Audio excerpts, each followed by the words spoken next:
김포 공항에서 평양 순환공항으로 가는 이 전광판의 사진과 문다혜 씨 얘기. 오늘 뉴스탑10은 바로 여기부터입니다. 검찰이 문 전 대통령 일가 수사에 속도를 내는 듯합니다. 과거 사위였던 서모 씨의 타이 이사제 특혜 채용 의혹을 수사 중인 검찰이 얼마 전에는 문재인 정부에서 통일부 장관을 지냈던 조명균 전 장관의 거주지도 압수수색한 바 있는데요. 오늘 추가 압수수색은 우리 예술단을 실어 날랐던 그 방북 전세기와 관련이 있습니다. 잘 다녀올게요. 좀 긴장되기도 하고요. 네, 그래서 스태프들도 많고 그리고 또 선배님들도 많고 하니까 뭐 연습들도 잘 인도해 주시고 하셨으니까 잘 다녀오겠습니다. 기분 어떠세요 지금? 뭐 좋습니다. 뭐 여러 가수분들하고 같이 가니까 또 즐겁게 됐습니다. 비행기는 방금 평양에 도착했습니다. 손님 여러분, 다시 한번 저 이스타항공과 함께 해주셔서 대단히 감사합니다. 평양에서 시간이 여러분들의 마음에 뜻깊은 기억으로 간직되시길 바랍니다. 보신 그대로 정확히는 6년 전 2018년 봄이었습니다. 아시는 것처럼 문재인 정부 때 우리 예술단, 가수, 여러 유명한 네로라는 가수들이 포함된 예술단이 북한 평양에서 공연을 한 적이 있는데요. 대북 제재로 평양에 갈 비행기를 바로 못 구했었는데 미국에 취향하지 않은 이스타항공이 김포공항에서 평양 순환공항으로 전세기를 띄운 겁니다. 호준석 대변인님. 네네. 그러니까 크게 보면 왜 비교적 저가 항공사인 이스타항공, 대형 항공사가 아닌 소규모 항공사의 전세기를 내준 게 이상직 전 의원 특혜 혹은 과거 사위 특혜와 관련이 있다는 얘기입니까? 그런 의심이 강하게 드는 거죠. 그 당시에는 모든 것이 이스타로 통했던 것이 아닌가 싶은 겁니다. 예. 이때 2018년에 그 전세기를 띄웠다는 거 그거 하나만 놓고 보면 예. 의심할 여지가 아주 크진 않습니다. 왜냐하면 2015년에도 예. 방북할 때 이호 여사도 이제 그때 특별 방북이 있었고 예. 노동자 축구대회도 있었고 그때도 이스타항공이 갔어요 북한에. 예. 그렇기 때문에 그 연속선상에 있는 것으로 이제 볼 수 있는 여지도 있는데 문제는 이 같은 시기에 이상직 이분이 중진공 이사장으로 취임을 했던 바로 그 시기란 말입니다. 그리고 몇 달 뒤에는 바로 그 문재인 전 대통령의 사위가 타이스타젯의 전무로 취업을 했죠. 중진공 이사장은 연봉이 2억 원이 좀 넘는 자리인데 연봉보다도 더 중요한 것은 올해의 경우에는요. 이 중진공이 운영하는 정책 자금이 10조 원이 넘습니다. 어마어마한 돈을 주무를 수 있는 자리인 것입니다. 그런 자리로 인사 실무자들은 부적격하다고 했는데 저 이상직 의원이 갔고 그때 이스타항공은 전세기를 또 띄워서 북한 가는데 앞장을 섰고 그다음에 2019년 그 다음 해에는요. 관광 수요가 많은 중국과 싱가포르 같은 알짜배기 노선들이 한국 노선들이 이스타항공에 또 배정이 됩니다. 이것도 이제 수사 중입니다. 그런데도 불구하고 이제 적자에서 벗어나지 못하니까 2020년에는 제주항공으로 매각이 됐는데 여기에서도 또 특혜가 있었던 것이 아닌가 이것도 의심하고 있거든요. 그러니까 이런 일련의 흐름 속에서 저 부분을 의심하지 않을 수 없는 그런 지경에 이르는 것이죠. 다시 볼까요?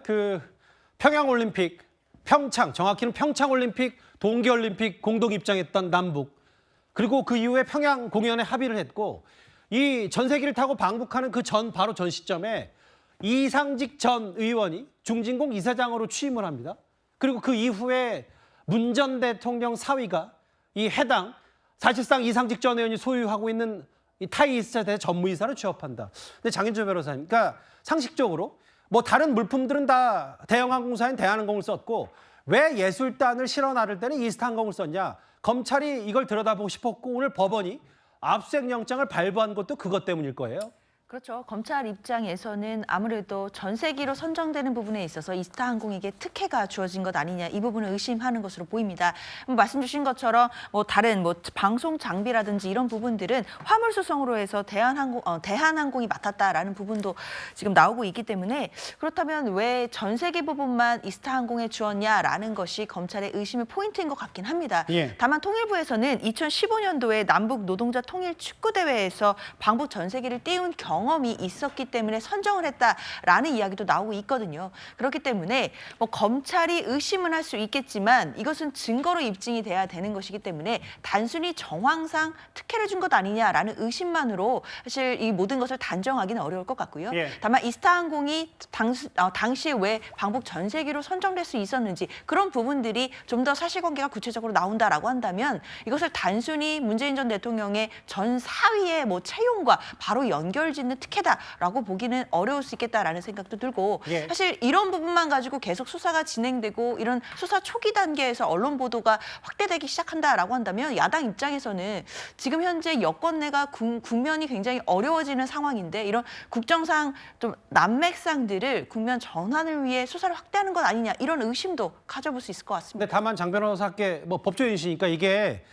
오늘 재판도 그러니까 법원이 조명균 전 통일부 장관의 거주지 압수수색 영장도 발부했고 오늘 통일부의 압수수색도 정부 당국의 압수수색도 발부한 것도 나름 왜 이스타항공을 전세기로 선정했는지에 대해서 들여다볼 부분이 있다. 법원이 그렇게 판단한 건 아니겠습니까? 일단 압수수색을 했다는 건 검찰이 영장을 청구하고 법원이 영장을 발부했다라는 것이기 때문에 나름대로 법적인 절차를 거쳐가는 강제 수사인 것은 분명합니다. 예. 다만 이 수사 과정을 통해서 밝혀내야 되는 것은 이스타항공이 당시에 전세기로 특정이 됐을 때 그것이 단순히 특혜가 아니라 어떤 적법한 근거가 있었는지 이런 부분까지도 함께 확인이 돼야 될 것 같습니다. 그러게요. 검찰이 주목하는 건요. 보시는 그대로 통일부가 방북 전세기를 이스타항공으로 선정한 이 시점입니다. 뭐 전후로 해서 이상직전위원회 중진공 이사장 취임과 과거 사이의 취업, 특혜 뭐 이런 의혹까지도 좀 거슬러 봐야 되는 거 아니냐. 그런데 당시 이스타항공의 임원이 직원에게 상황을 설명하는 녹음 파일이 하나 있습니다. 의원님만 지내는 거가 어떻게 된 거냐? 청와대에서 나한테 전화하고 난리인데 뭔 일이냐? 보고만 하는 겁니다. 공급 단위 얼마 되니? 만약에 사고 나면 천억대죠? 회사 망하는 거지. 보험이 안 됩니다. 야, 맞다. 그거 청와대 잘 설명해라. 저 녹음 파일이에요. 제가 있는 그대로 한번 읽어보겠습니다. 당시 이스타항공의 임원이 뭐라 그랬냐면 이상직전 위원님에게 전화해봐. 전화와. 청와대에서 전화하고 난린다. 무슨 일이야? 이 무보험으로 하는 거다. 사고 나면 천억대고 회사 망하는 거다. 보험 안 된다. 청와대에 잘 설명해라. 대략적으로는 무슨 말인지 알겠는데 이게 어떤 위험 신호를 내포한다고 보세요? 그러니까 비행기가 사실은 이제 이륙하게 돼서 여객을 운송하게 되면 예. 만에 하나 사고가 나면 이제 보험 지급이 돼야 되잖아요. 보험 안 그러면 회사가 다 책임을 지게 되거든요. 그 보험 가입이 안 돼서 만약에 사고 발생 시에 회사가 지급해야 할 보험금이 한 1,000억 원 정도 손해배상금이 예상이 된다는 겁니다. 그러니까 보험이 가입이 안 되니까 이륙을 못 하고 있었던 거죠. 그런데 아마 이제 청와대나 아니면 이상직 전 의원, 뭐 국토부 공무원 등이 전화 와서 이륙해라.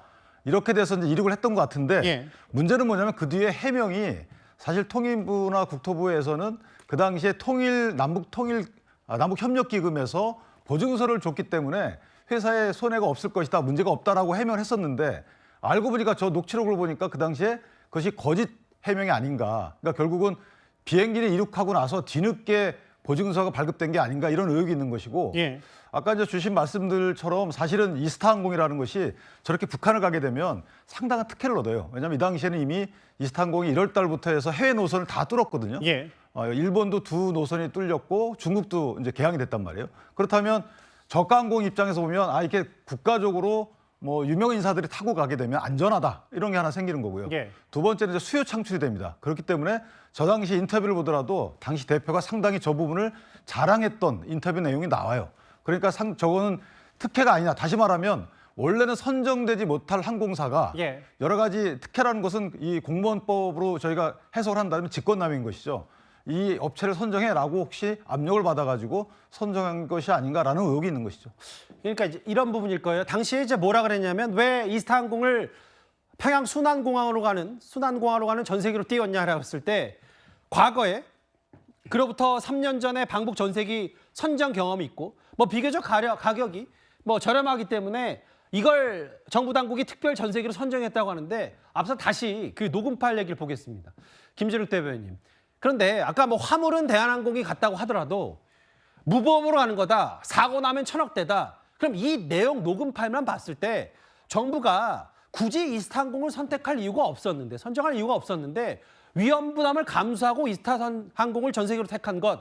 이게 바로 특혜 아니냐. 이상직 지원 내용 관련된 게 아니라 이게 검찰의 시각이거든요. 저거는 반만 알고 반을 몰라서 하시는 말씀이에요. 왜냐하면 미 재무부가 대북 독자 제재라는 걸 있습니다. 예. 거기에 보면은 북한에 다녀온 항공기는 180일 동안 미국 본토 내에 입항을 할 수가 없게 되어 있어요. 예. 그 대북 제재가 예정되어 있다면 그 아무도 그 항공사들은 거기를 북한을 못 가게 되는 거죠. 예. 그래서 급하게 이제 가기는 가야 되고 가야 되는 날짜는 정해져 있는데 대한항공이나 아시아나 같은 경우에는 이미 예정되어 있는 스케줄들이 있고 6개월 동안 한 번 북한을 갔다 온 예. 항공기가 미국 본토를 들어갈 수 없다면 손해가 너무나 크니까 다른 데에서는 이제 망설인 것이고 당시에 이스타 항공 같은 경우에는 저 항공기가 미국 입항 예정이 없었기 때문에 이제 가능했다. 만약에 저기서 가려고 한다면 이 대북 제재 예외 인정을 받아야 됩니다. 그 대북 제재 예외 인정을 받는 게 이렇게 쉬운 건 아니에요. 예. 그 2018년도 1월 달에 예. 우리가 이제 평창 동계 올림픽을 앞두고 이 동계 훈련을 하기 위해서 마식령 스키장을 간 적이 있습니다. 예.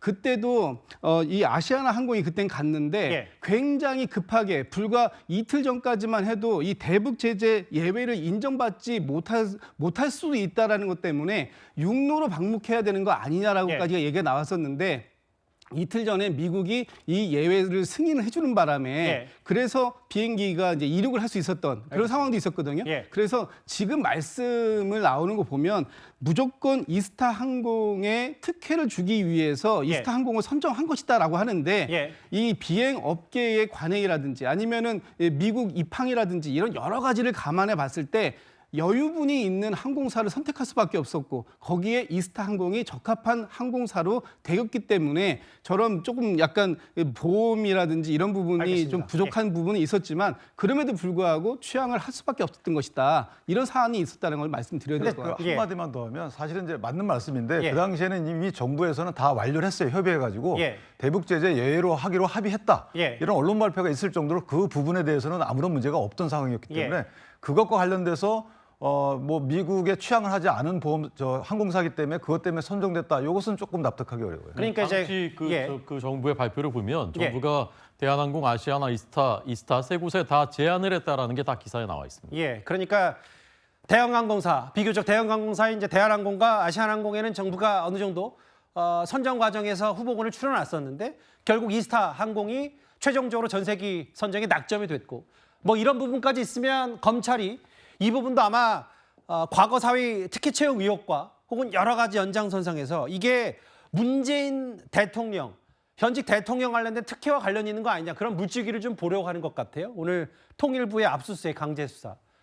여당은요 오늘 어떤 얘기가 나왔냐면 오늘 국회 운영위가 있었는데 국정감사 증인으로 문다혜 씨 등을 증인으로 요구했다가 받아들이지 않았습니다. 국민의힘 오늘 이렇게 반발했습니다.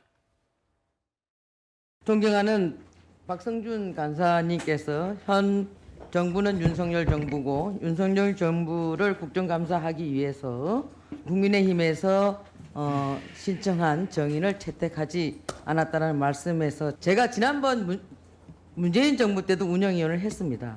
문재인 정부 운영위원 할 때도 더불어민주당이 다수당이었죠. 그때 우리 야당일 때 정인 신청했을 때도 하나도 들어주지 않았습니다. 김정숙 여사의 샤넬 자켓은 어디로 갔는가? 문재인 대통령의 사인은 어떻게 해서 이스타에 취직을 했는지 그에 대해서 채용 비리는 있었는지 없었는지 그것도 알릴 필요도 있고 알 필요도 있는 겁니다. 그래서 국민의힘에서 그런 정인 채택을 했음에도 불구하고 여러분들은 하나도 채택해 주지 않았습니다. 그러니까 전직 통일부 장관의 거주지를 압수수색한 것도 통일부를 압수수색한 것도 그러니까 통일부가 이스타 항공을 위해서 움직였다는 게 문재인 전 대통령의 과거 직무와 연관이 돼 있는 거 아니냐. 그럼 특혜 뭐 이런 부분도 검찰이 들여다봐야 일가 수사가 좀 되지 않겠냐고 해서 압수수색을 한 거거든요. 다음 화면을 보겠습니다. 그 호준석 대변인님. 네. 근데 오늘 그 이미자 의원이 뭐라 그랬냐면 아니 뭐 계속 증인으로 명태균 씨, 김은건 여사 야당에서 회귀하는 것만 단독 채택할 게 아니라 문다혜 씨도 증인으로 채택해야 되는 거 아니냐. 오늘 여당에서 이런 목소리까지 내더라고요. 네, 당연히 그래야 되는 거 아닙니까? 저는 국민의 상식이라고 생각하고요. 우리가 그 헌법에 규정되어 있는 탄핵의 요건에도요. 예. 대통령의 재임 중에 헌법이나 법률의 위반 그리고 헌재의 그 판례에는 중대한 위반 이렇게 돼 있는 것이지 않습니까? 예. 그런데 우리가 도이치모터스 주가 조작 사건 이거 철저히 수사해야죠. 그리고 법대로 처리해야 됩니다. 예. 그렇지만 이 도이치모터스 주가 조작 사건은 김건희 여사가 대통령과 결혼하기도 전에 일이었습니다. 대통령의 재임 중의 그 업무와는 전혀 일도 상관이 없는 것입니다. 그럼에도 불구하고 이것도 철저하게 수사하라는 것이 저희의 입장입니다. 그런데 지금 이 사건은요. 이게 뭐 옛날 얘기가 아니지 않습니까? 2018년 불과 6년 전의 일입니다. 그리고 예. 문재인 대통령께서 재임하실 때 있었던 대통령 재임 중에 혹시 뇌물을 받은 것이 아닌가, 뇌물 또는 제3자 뇌물 혐의가 짙게 의심되는 이런 사건입니다. 이거 지나간 전 정권 일이니까 덮자고 하면 동의할 수 있는 국민이 과연 몇 분이나 되겠습니까? 이게 앞으로의 우리의 법치주의의 스탠다드가 되는 것인데요. 그래서 국정감사를 하겠다. 근데 증인조차 채택 못한다, 이곳은. 그러면서 이제 온갖 의혹, 그냥 그 루머에 불과한 것까지 다 증인으로 채택하는 거대 야당의 입법부에서의 폭주는 이것은 역사에 기록될 것이라고 생각합니다. 그 오늘 뭐 야당에서는 지금 뭐 문재인 정부 국정감사하냐고 했고, 다만 야당은 아마 저희 채널의 단독 취재 내용으로 문재인 전 대통령과 문다혜 씨를 빼고 김건희 여사와 명태균 씨를 증인 이렇게 단독 채택을 추진하겠다 뭐 이렇게 얘기하고 있으니까요. 아마 여야의 공방도 꽤 거세질 겁니다.